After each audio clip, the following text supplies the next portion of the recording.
नमस्कार दोस्तों, स्वागत है आपका हिंदी नॉलेज शो में। तो दोस्तों, ओरा या फिर जिसे घातक यूसीएवी कहा जाता है, जो कि भारत के इतिहास का पहला स्टेल्थ हथियार होगा, उस पर सबसे बड़ी खबर आ चुकी है। या फिर आप ये भी कह सकते हैं कि ये 2024 की सबसे बड़ी खुशखबरी है हमारे ओरा यूसीएवी पर। और अगर आप स्टेल्थ कैरेक्टरिस्टिक को जानना चाहते हैं या फिर ओरा में क्या इंटरनल डिजाइन्स होगा, तो आपके तो आज मजे ही आ जाएंगे, क्योंकि मैं आपको बहुत ही अमेजिंग पिक्चर्स दिखाने जा रहा हूं। तो चलिए बिना टाइम वेस्ट के वीडियो को फटाफट शुरू करते हैं और अपने ओरा पर आई इस खबर को विस्तार से आसान भाषा में समझते हैं। तो दोस्तों, सबसे पहले आप ये पिक्चर देखिए। ये एडीई ने जारी करी है। एडीई वो संस्था है जो डीआरडीओ की ही एक शाखा है और इस समय ओरा को बनाने का काम यही एजेंसी कर रही है। इसकी पूरा नाम है एरोनॉटिकल डेवलपमेंट एस्टेब्लिशमेंट और एमका को भी यही बना रही है। यानी कि जो हमारा स्टेल्थ का पूरा डिपार्टमेंट है वो एडीई इस समय देख रही है।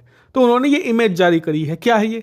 दरअसल ये हमारे ओरा या फिर घातक यूसीएवी में लगने वाला सबसे ज्यादा अहम और सबसे ज्यादा क्रिटिकल हिस्सा है। दरअसल ये एक मॉडल डक्ट है जिसे फैब्रिकेट किया गया है मैग्नेटिक फ्लेक्स के साथ।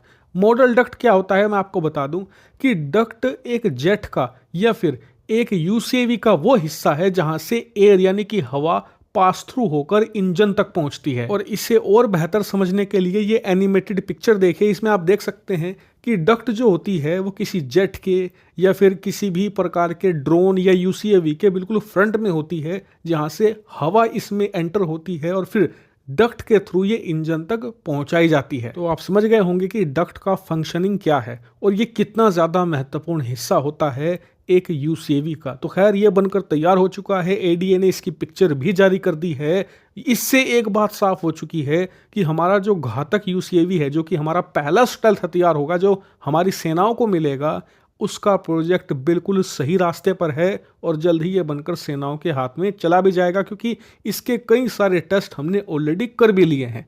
लेकिन क्या बात यहीं तक सीमित है? नहीं, एक और बड़ी खबर है। अगर आप स्टेल्थ को जानना चाहते हैं तो आपके आज मजे आने वाले हैं, क्योंकि एडीई ने एक और पिक्चर जारी करी है। स्क्रीन पर आप देखिए, इसमें ये दो इमेज है। पहली जो ये लेफ्ट साइड वाली इमेज है ना, इसमें आप देख सकते हैं आपको बहुत सारी रेड डॉट दिख रही होंगी। दरअसल ये ओरा में लगने वाली वही डक्ट है जो मैंने आपको शुरुआती इमेज में दिखाई थी।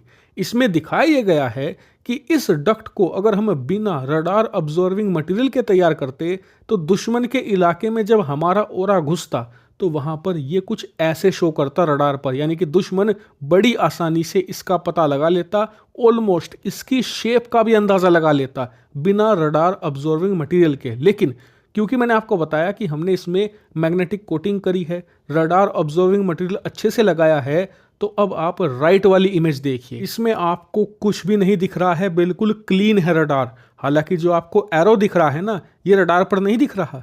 ये एक्चुअल में आपको एग्जाम्पल देने के लिए ड्रॉ किया गया है कि यहाँ पर हमारा ओरा है। और जैसा कि आप अच्छे से देख लीजिए कि ऑलमोस्ट 99% छुप गया है, कुछ भी नहीं दिख रहा है रडार पर।